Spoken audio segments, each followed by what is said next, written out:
Hello, it's Nikki. Welcome. Thank you so much for joining, for being part of this series that I'm about to share with you.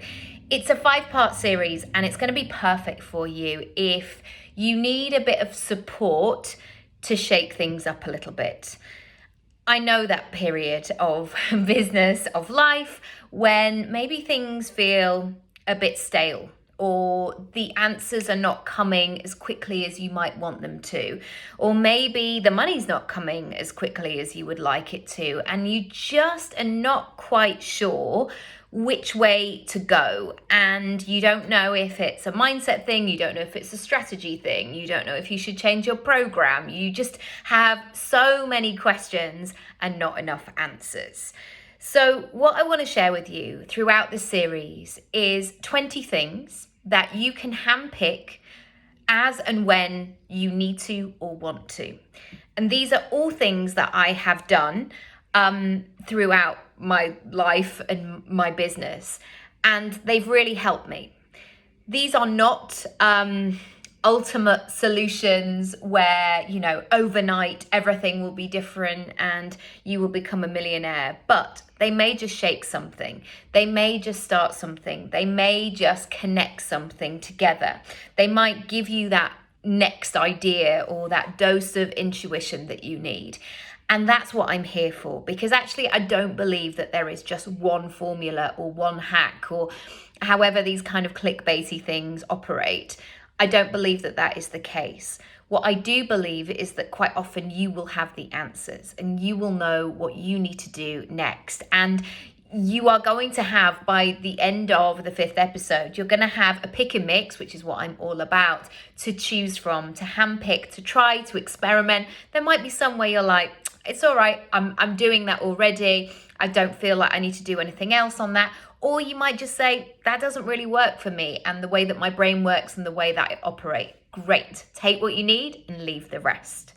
I also want to say that when I put this together, I immediately, because I want ease and flow in my business and I'm always looking at ways where I can simplify processes for you, I wanted to almost categorize them and say, like, on Monday, we'll be talking about maybe strategy, or Tuesday, maybe we'll talk about health and well-being.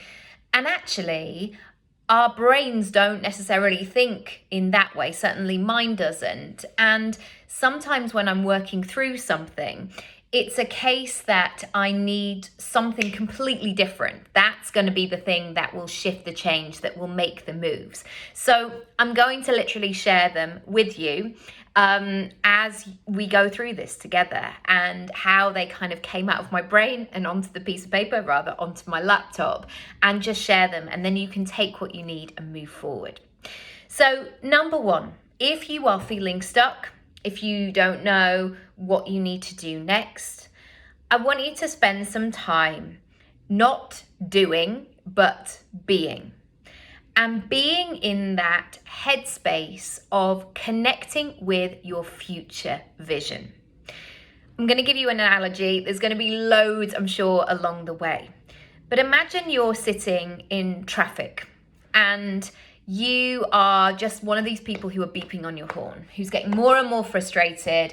You're just getting really shouty and sweaty, and maybe you're phoning somebody and going, it's not working, and why does this always happen to me, etc. All of that process is going to be so much easier. That journey is going to be so much easier to be able to work with if ultimately you know where you're going. So if you've looked at the route in advance. So say, for example, you're stuck in that traffic, but you know at the end of the journey, you're going to see a family member or a friend that you absolutely love, or you're going to do something that you really enjoy doing. You can be more likely to stay in that patience of it, rather than just being in that frustration.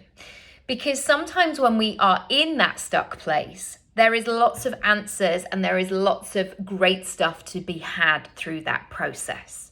So if you're in a state of irritation, frustration, impatience at the moment, connect with that future version of yourself.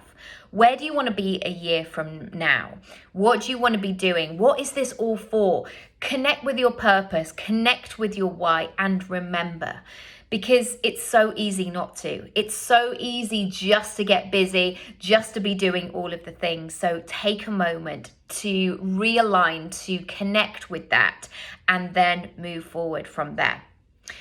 The second thing, I want you to start to track your time and notice what you are doing with your 24 hours of a day. And this is to be done without any shame or judgment or any kind of niggly voices. Just simply look at it as an exercise. Just scribble down as you're doing things and say what you're working on or what you're doing. And I remember doing this exercise a few years ago, and I was food shopping every day, like going, oh, I don't know what I'm going to eat or what we're having for dinner tonight. Oh, I'll just go to the shop, because I live in London, you know, it's really easy just to go to the shop and do that.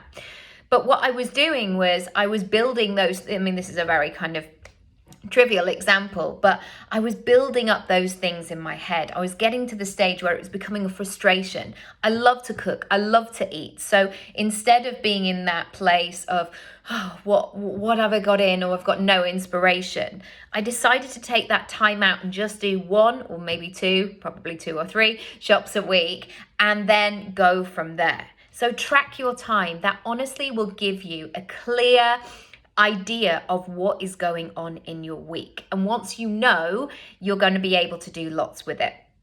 Number 3, are you filling up your own cup? And I know this is so hard.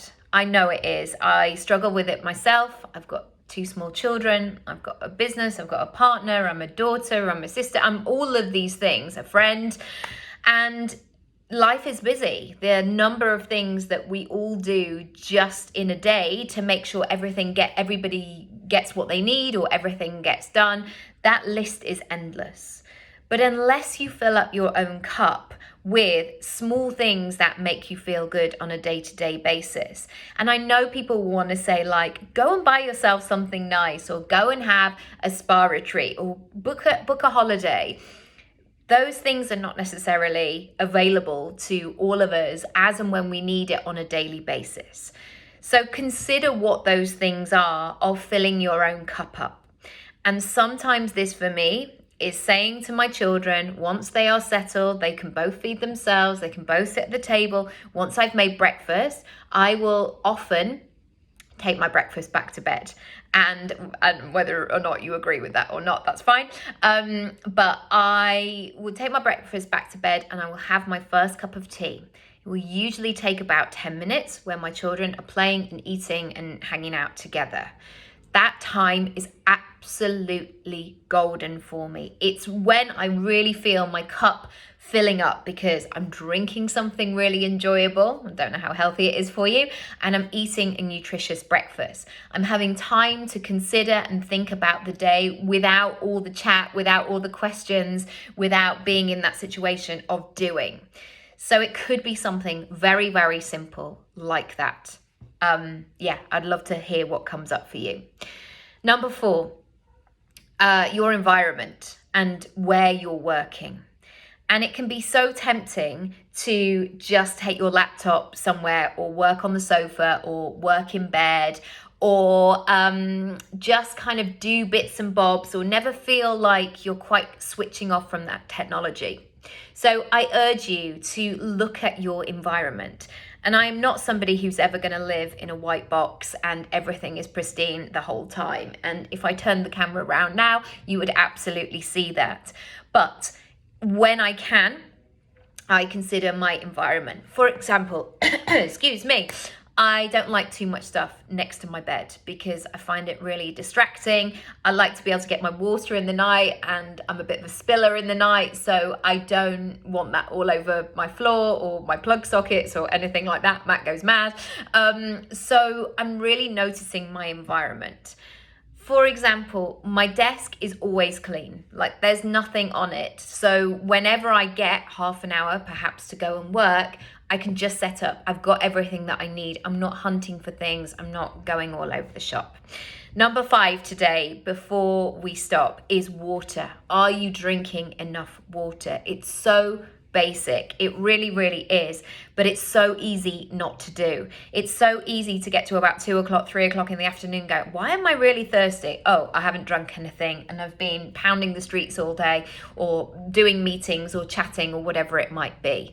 Drink water, track it, notice how much you're drinking, and see what the difference is to your clarity, your way of thinking, and your focus and your concentration. That's it for today. I hope you get something from this series. As always, rate, review, subscribe, all of that good stuff. I'll see you tomorrow. Bye.